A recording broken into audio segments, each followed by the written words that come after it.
Very low recoil options and snubs. We have our 38 Short Colt and our 32 Smith & Wesson. People have for a long time wanted me to test 32 Smith & Wesson in a gel test. Not the Smith & Wesson long, but the original 32 Smith & Wesson. So I picked up some Magtech 32 Smith & Wesson. Now our Short Colt is actually listed as Special Short, and a lot of people will say, well, that's not 38 Short Colt, and there's a lot of confusion if you try to look it up, but I'm here to tell you it is a modern 38 Short Colt. I found some brass that I happen to have from both of these. This one happens to be our 38 Special Short that I had a while ago, and this happens to be Remington Performance Wheel Gun 38 Short Colt. It's the same brass, and modern 38 Short Colt, I should say, because the original is a heeled bullet. But I took some measurements of these cases here, and what we got going on is both of them are 0.755 length. Both of them have a neck of 0.379 and the base the same. Both have the same rim size and everything. So I'm going to say that is 38 Short Colt. So I've for a long time wanted to test this in a gel test. I tested some Remington 32 Smith & Wesson years ago, and I found it kind of interesting because I did a water jug test on it. I can't remember what it did with that, but I do know that I had some aluminum sheeting and it kind of bounced off that from some distance. I thought that was pretty interesting there. So I don't know what the rate of velocities are of these, but to test our 38 Short Colt, I'm going to use my 2-inch barrel Taurus 605 and 357 Magnum. And I think that's part of the reason why they named this Special Short, because a lot of people don't realize that the parent case of the 38 Special is the 38 Short Colt. So they just leave the name Special Short so people understand it's a 38 Special that you can shoot that's short. Now, 32 Smith & Wesson, you're really not supposed to shoot that, and I'm going to use my 1.875-inch Ruger LCR and 327 Federal Magnum. You're really not supposed to shoot those in 32 long, 32 H&R, and 327 Federal Magnum revolvers, because the specs are a little bit different. Kind of the same how you're not really supposed to shoot 32 ACP, but there's a little bit more going for the 32 Smith & Wesson versus the 32 ACP. One of the things is that it does have a good size rim, so you can inject those spent brass.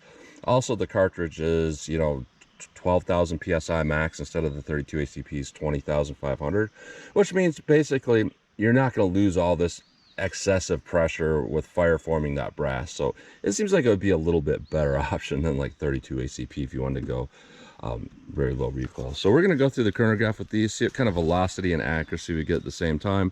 Then I'm going to do my 10% clear ballistic test. So we're going to go into plain clear ballistics to see what the best potential of those cartridges are. No rip simulation on the way to slow down its penetration. No denim up there like typical. Then I will move on to a real world simulation. So I am going to use 4 layers of denim on this first 3-inch piece that represents our pectoral muscle, even though that's redundant because, hey, why not? I have it and it's pretty easy to do. Then we'll do, after 3 inches of clear ballistics, a 1/4 inch medium density fiberboard to represent hitting ribs or sternum, 16 more inches of clear ballistics, and at the back here, another one of these 1/4 inch MDFs to represent hitting ribs or sternum on the back. So we'll do a plain clear ballistics shot and then a real world simulation shot. And by the way, clear ballistics is roughly a half representation of the density of flesh. So 3 inches and 16 inches is more like 1.5 inches and 8 inches. So really we're trying to simulate a 9.5 inch target with ribs in there. And after our ballistic gel test, I am going to shoot at the steel target to see what kind of practical accuracy and shootability I can get with these. So let's get started with this test. Also, 38 Short Colt, modern 38 Short Colt has an overall maximum length of 1.2 inches.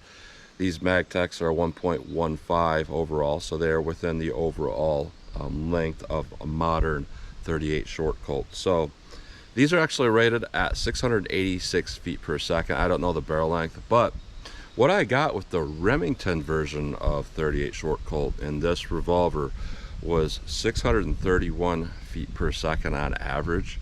So let's see how close we get to that 631 feet per second with our Magtech version.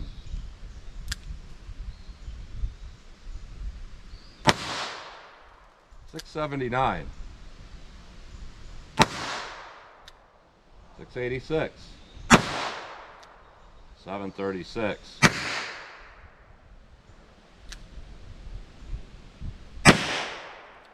642. So we're pretty close to our rate of velocity. A little bit of a jump around in that velocity average spread there, but pretty close to our rate of velocity. and you know, pretty close to what we got with our Remington version as well. So 32 Smith & Wesson. This is rated at 702 feet per second. Little cartridge there. Let's see what I get here in my Ruger LCR.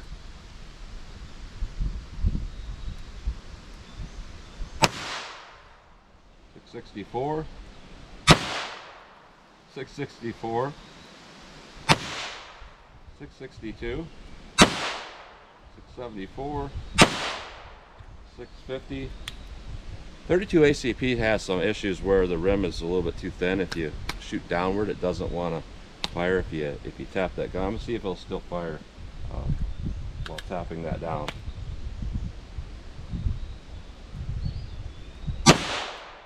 656. So very consistent velocity and very reliable ignition. Here's the issue with 32 ACP. It is semi-rimmed in a 32 ACP, but I had some issues with it extracting. This will extract. I've noticed that if you go too far in the extractor, it won't come out, but generally they all pop out just fine. So it's good to have that option there, and I'm not seeing anything that's really that weird about this. I don't really see any case expansion like I was thinking I wouldn't see. It's a very low pressure cartridge, so you're not going to have some of those issues where you're losing a ton of power versus like the 32 ACP. So this is a little bit better in my opinion, because we're getting about the same, if not greater velocity than a 32 ACP 71 grain. And I forgot to mention this is 85 grain. So a better option in this, no more recoil than 32 ACP, but a better option out of this. So let's try our ballistics gel block and see how these compare. All right, our first shot in the plain clear ballistics, our best potential, no rib simulation to slow down that potential for our penetration. So let's see what we get here with our 38 short Colt.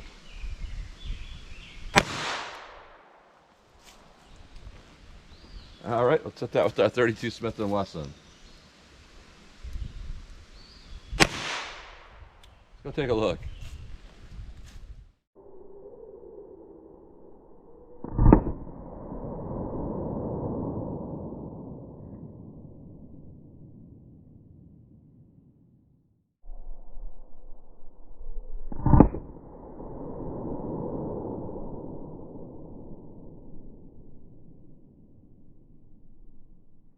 All right, these definitely have some subpar penetration, especially with that 32 Smith & Wesson. So what we got going on here is with a 38 short Colt, 12.5 inches of penetration. So that's actually adequate penetration when it comes to our 38 short Colt. Not a ton of damage in there in that first 3 inches, just straight lines. Our 32 Smith & Wesson, we only got 10 inches of penetration. I know camera parallax will really stretch this. You'll probably think it's like an inch more, but yeah, we're right there at 10 inches of penetration. So definitely not very much penetration there. So let's put on our denim, put in our rib simulation, and see how these compare in our real world simulation. All right, our real world simulation, 4 layers of denim, which is redundant, but hey, why not put it up there just to stay consistent with everything else I do. 4 layers of denim, 3 inches of clear ballistics to represent hitting a pectoral muscle, a 1/4 inch medium density fiberboard to represent hitting ribs or sternum, 16 more inches of clear ballistics, and then another 1/4 inch medium density fiberboard to represent hitting back ribs. So let's see what we get with our 38 short Colt. All right. Hit that with our 32 Smith & Wesson. Let's go take a look.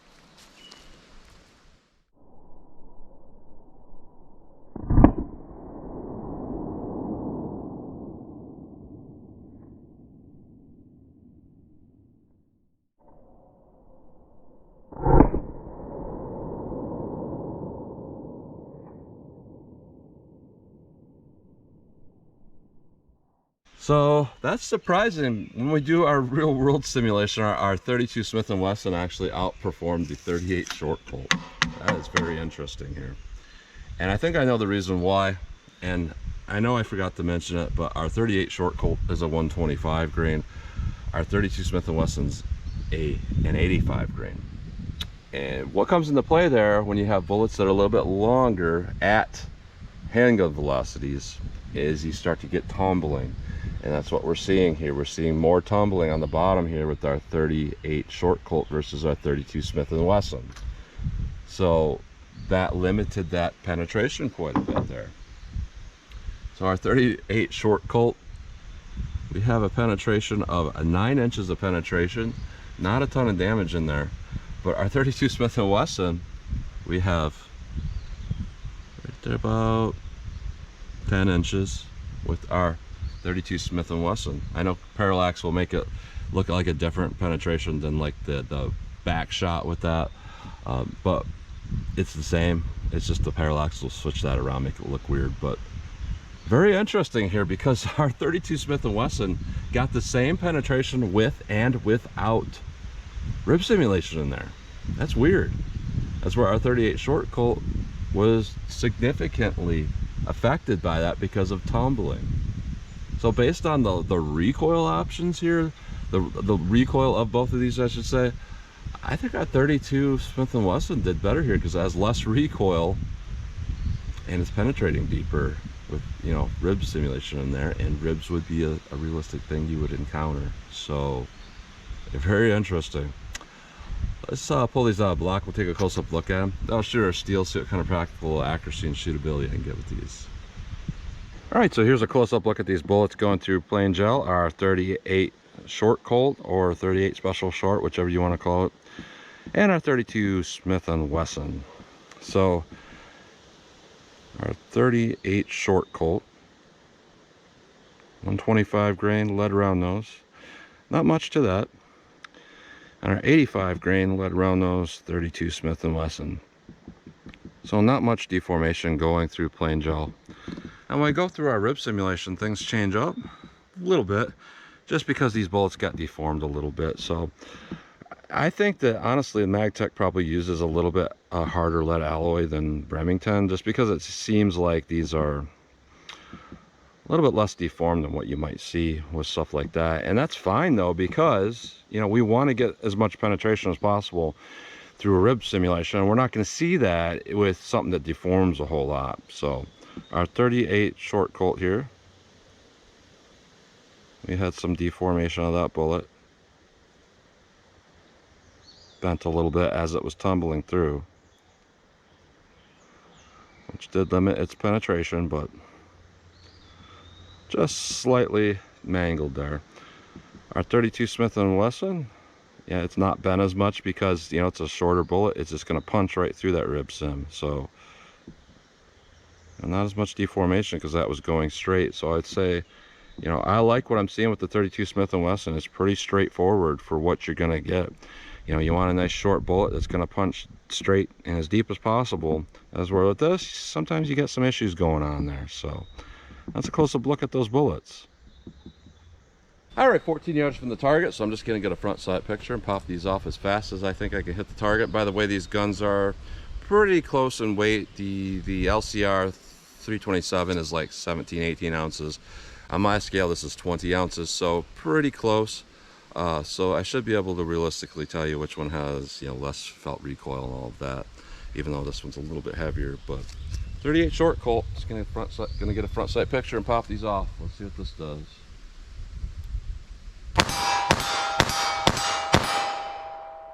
Alright, so that has less recoil than a typical 38 Special, but it's not a whole lot less than 38 Special wad cutters. It's pretty close. So yeah, it's still a 38 Special kind of in terms of recoil, but it's still pretty low recoil. So 32 Smith & Wesson, let's see what this does for me.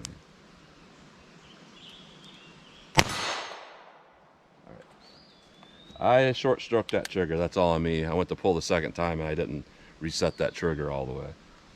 So nothing wrong with the ammo there. But we'll keep going here.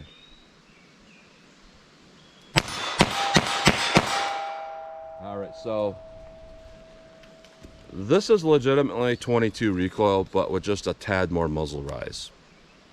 So 38 Short Colt, just a hair less than 38 wad cutters, but still kind of feels like a 38, which it is. This felt like a 22 long rifle with slightly more muzzle jump, so a big difference there. in the amount of recoil we're feeling. So this is a lot less. So let me back it up and see how these things will shoot from some various distances. All right, 25 yards from the target. I'm gonna see how this stuff will shoot, see if it'll hold the same point of aim and impact for me. Sometimes slow rounds want to be kind of weird at distance where they're gonna hit, because you know, slow velocity will cause a little bit of recoil and then the bullets kind of jump over the target. Let's say I get here at our 38 short Colt.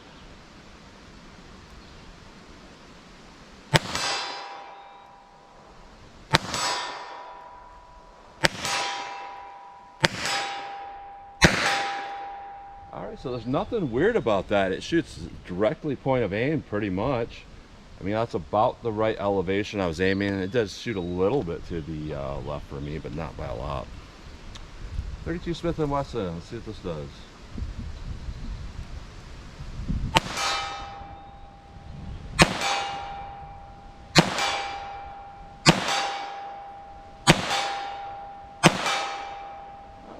Pretty much the same thing. I did aim just a little bit higher, and that's right where it hit. So nothing weird going on with, you know, how these things hit with the point of impact. They keep testing to see if these eject fine. They all keep ejecting fine. This ejects fine, and our 38 short Colt does too. This is more in spec with the 38 special as far as, you know, case diameter and all that, but both of them eject fine. Both of them hit point of impact where I'm aiming fine. Let me back it up some more. All right, 40 yards from the target. Let's see how these things will shoot for me here. 38 special short, aka short Colt.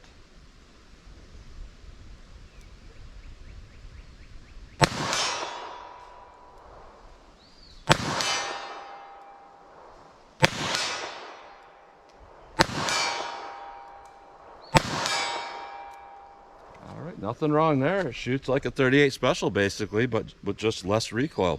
And actually, another thing I'm noticing here, you can go with 38 wad cutters, but I've noticed 38 wad cutters shoot really weird. They'll jump over the target like I was talking about before. These things shoot point of aim, so that's nice.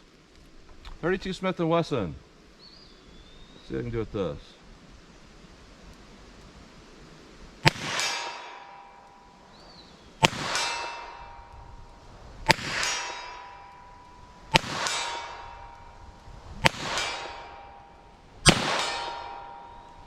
Nothing wrong with those either.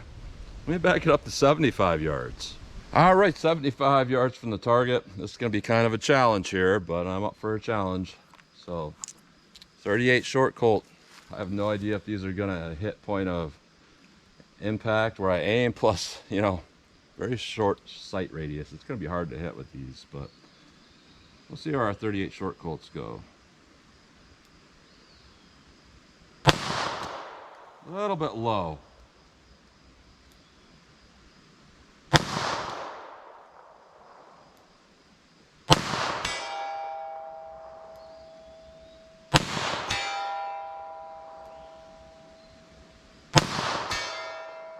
So I had to aim at the head on that silhouette to make consistent hits with those. I'm saving all that brass because that's kind of a fun cartridge to load with. And these will fit a speed loader. I just couldn't find my speed loader for my Taurus here.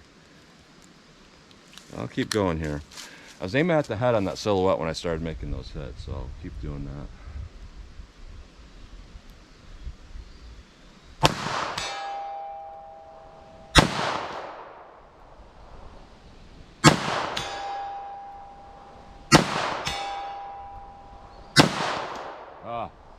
I definitely pulled that last one, but I'm pretty impressed with what these can do at that distance as well. At that distance, you know, the point of aim and impact isn't altered other than they are just starting to drop a little bit. That's the only thing I'm seeing going on. I'm not seeing anything consistent where it's going right or left or whatever. 32 Smith & Wesson, I don't know what to expect with these. These probably will start to drop quite a bit, but I'll aim kind of high shoulders and see where they go.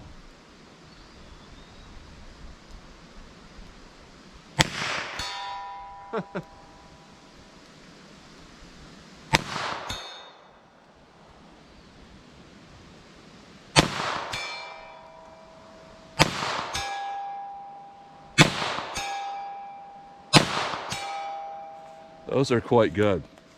And also these will reload from a speed loader as well. Don't laugh at this, but that's what it looks like. A 327 loader. They've been in the pool, I would say. And yeah, it's going to be kind of hard to do this. It's not quite working very easily. I got it to happen, but that center nub right there actually impacts that center star before those bullets are actually into the actual chambers. So it's more like you're lining it up and dropping it more than what it is, you know, feeling around for that. So you might want to use a speed strip if you're going to carry these things. Keep going here.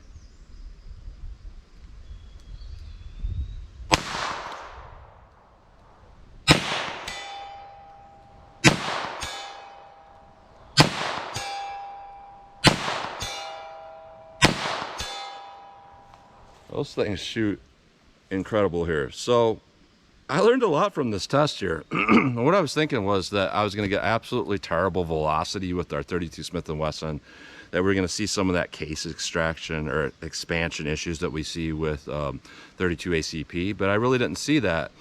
And you know, my calculations were that we would not see that, and I was correct about that, but it just didn't seem right when we saw good performance, because I'm thinking, well, these are only 12,000 PSI. They shouldn't really fire for them. And being the lead bullets, they have less friction on that bore. They should outperform a 32 ACP by a mile, and they did, because we were getting about the same velocity in this, or actually a little bit more than 32 ACP in this, because that gets that fire forming issue, and that's shooting at 71 grain at a little bit less velocity than what this is shooting at 85 grain. So what I'm seeing here is with our 38 short Colt or 38 special short, you know, it's just a lightened version of a 38 special. It's kind of like the recoil of a wad cutter, but instead of a 148 grain wad cutter, there's a 125 grain lead round nose. And because it doesn't have a lot of velocity, it's not going to over penetrate in our, you know, in our terminal ballistics here. But it is just a hair less than a wad cutter for recoil. But I would say way better, because it was consistent point of impact. So you know what you're going to get with that. If you aim it, it's going to be right. So I would say that's an excellent option if you're looking for something that's lower recoil.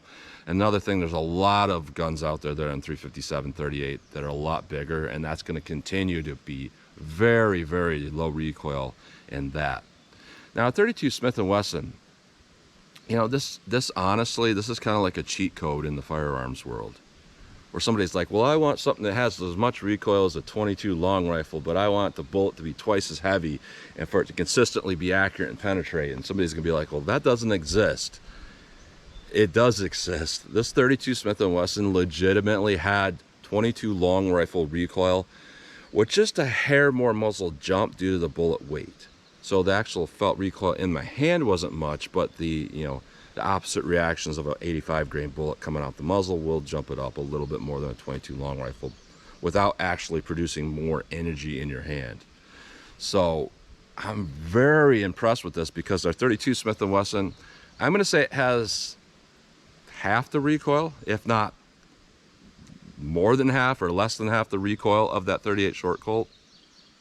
Penetrating more consistently in our ballistics gel test, more accurate, easier to shoot. There is a lot going on with that 32 Smith & Wesson that is way better than any other low recoil option you can have. So honestly, if you're thinking, well, I want to get grandma a 22 because of this and that, well, you got to understand, on 22 long rifle revolvers, those things have very horrendous trigger pulls, because they have to make the hammer hit harder, set from rimfire. You know, semi-autos have issues with you know, cycling. Sometimes they jam up. You know, I set up my chronograph with my Taurus TX22, and doing that, I had like 8 malfunctions on a clean pistol. Yeah, not very reliable. But with this, you have everything that you want. You have that low recoil of the 22, but you have good terminal ballistics, or okay, I would say. Very, very accurate, all of that. Fantastic option with that 32 Smith & Wesson. So that is awesome. So that's what you get today. Very interesting. So as always, comment, share, and like, and thanks for watching.